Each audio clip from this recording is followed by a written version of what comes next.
నడిగిరికి వణకం. మీరేనా Senthil? Nanda hi, please కూర్చోండి. ఉక్కర్లమ్మా. కూర్చోండి. భోజనం చేశారా? ఆచి స్టోరీ చెప్పండి. அவன் யாரு? ఏం పర్లేదు, మనోడే. செல் ஆஃப் பண்ணி.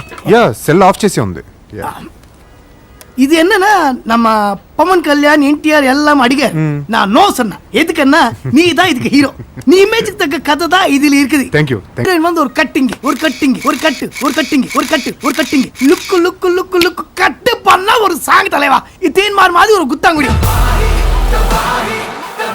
இந்த மாதிரி ஒரு సాంగ్. కొత్తగా ఏమైంది అనుకున్నదే జరిగింది. నేను మూవీ ట్రైలర్ చూసినప్పుడే నాకు అర్థమైపోయింది. ఇంత లౌడ్గా ఉంది, ఇన్ని స్టోరీ లైన్స్ ఉన్నాయి, వీటన్నిటిని ఎలా బ్లెండ్ చేసి ఎలా తీద్దాం అనుకుంటున్నారని. మూవీ స్టోరీ అర్థం కాకుండా తీసేసాను. అయ్యో బాబాయ్, నేను క్రిస్టఫర్ నోలన్ రేంజ్కి ఎత్తుకుపోయానని ఫీల్ అయిపోతున్నారేమో. ఒక్క మొక్క అర్థం కాలేదు నాకు నిజంగా సెకండ్ హాఫ్లో. కేజీఎఫ్ తర్వాత వస్తున్న సినిమా కదా, మంచి ఎక్స్పెక్టేషన్స్ ఉంటారు మొత్తం ఆడియన్స్ అందరికి. ఎలా తీసినా చూసేస్తారులే అన్నట్టు తీసినట్టు ఉంది సినిమా. రాయా ఇంకా తన సిస్టర్ ఓపియం పాపియం మధ్యన జరిగే గ్యాంగ్ వార్స్లో పెరుగుతారనమాట. సో కియారాకి ఇంకా రాయాకి ఉన్న రిలేషన్ ఏంటి, ఇంకా తన సన్ స్టోరీ ఏంటి, ఓవరాల్గా ఈ స్టఫ్ అంతా కలిపి ఇంకా ఏం జరిగింది అనేది స్టోరీ. ఇంత మంచి స్టోరీ ఉన్నప్పుడు మంచిగా ప్రజెంట్ చేయాలి, ఇంకా ఇంట్రెస్టింగ్గా తీసుకెళ్ళాలి. అసలు ఏమీ లేదు మూవీలో. ఏ మూవీ రివ్యూకైనా కూడా నెగిటివ్స్ పాజిటివ్స్ చెప్తాను, కానీ ఈ మూవీకి చెప్పను, ఎందుకంటే మూవీయే పెద్ద నెగిటివ్ కాబట్టి. మూవీలో నాకు నచ్చిందంటే కియారాకి ఇంకా రాయాకి మధ్యన జరిగే ఆ రిలేషన్ కానీ ఆ స్టోరీ మంచిగా ఇంట్రెస్టింగ్గా రాసుకున్నారు. ఇంకా ప్రీ ఇంటర్వెల్ నుంచి ఇంటర్వెల్ వరకు జరిగిన పోర్షన్ నచ్చింది. అండ్ ఇంకంతే, అంతకు మించి ఇంకా మళ్ళీ మూవీలో ప్రొడక్షన్ క్వాలిటీ, నాకు మ్యూజిక్ కూడా పెద్దగా ఏమనిపించలేదు.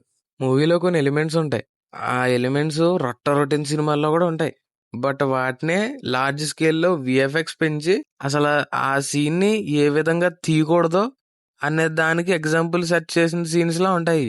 అసలు మూవీయే చూడలేకపోతున్నానంటే ఆ డైలాగులు చూడాలి. అనవసరంగా తెలుగులో చూశాను. మీరైతే మాత్రం మీకు కుదిరితే ఖచ్చితంగా ఒరిజినల్ లాంగ్వేజ్ లో కానీ వేరే లాంగ్వేజ్ లో చూడండి. అసలు తెలుగు చూడలేకపోయాను. అసలు కొన్ని వన్ లైనర్ డైలాగ్స్ వస్తూ ఉంటాయి, ఇంగ్లీష్ డైలాగ్స్ అంటే కేజీఎఫ్ లో ఉంటాయి చూడండి, అవి ఎందుకు వస్తాయో తెలీదు.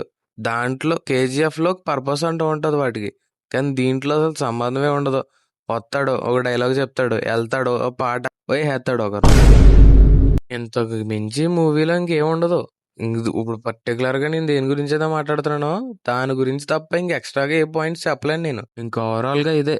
ఇంకా ఈ వీకెండ్ గా అయితే ఇంకా మీరైతే ఇరుముడికి వెళ్ళిపోండి.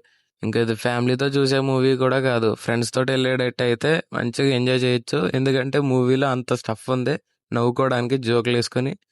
ఇంకా that's it for this movie review. Irumudi review post చేద్దాం అనుకున్నాను, కానీ టికెట్స్ అవైలబుల్లో లేక మూవీకి వెళ్ళలేకపోయాను. తర్వాత వెళ్ళాను, సో దాని రివ్యూ ఇంకా వదిలేండి. సో మీరైతే ఇరుముడి ప్రిఫర్ చేయండి, ఇరుముడి బాగానే ఉంది, సో దానికి వెళ్ళిపోండి. ఇదైతే అసలు వద్దు, మీ ఇష్టం. మీరు ఒకవేళ వెళ్తాను నాకు తలకాయ నొప్పి కావాలంటే మీరు వెళ్ళండి.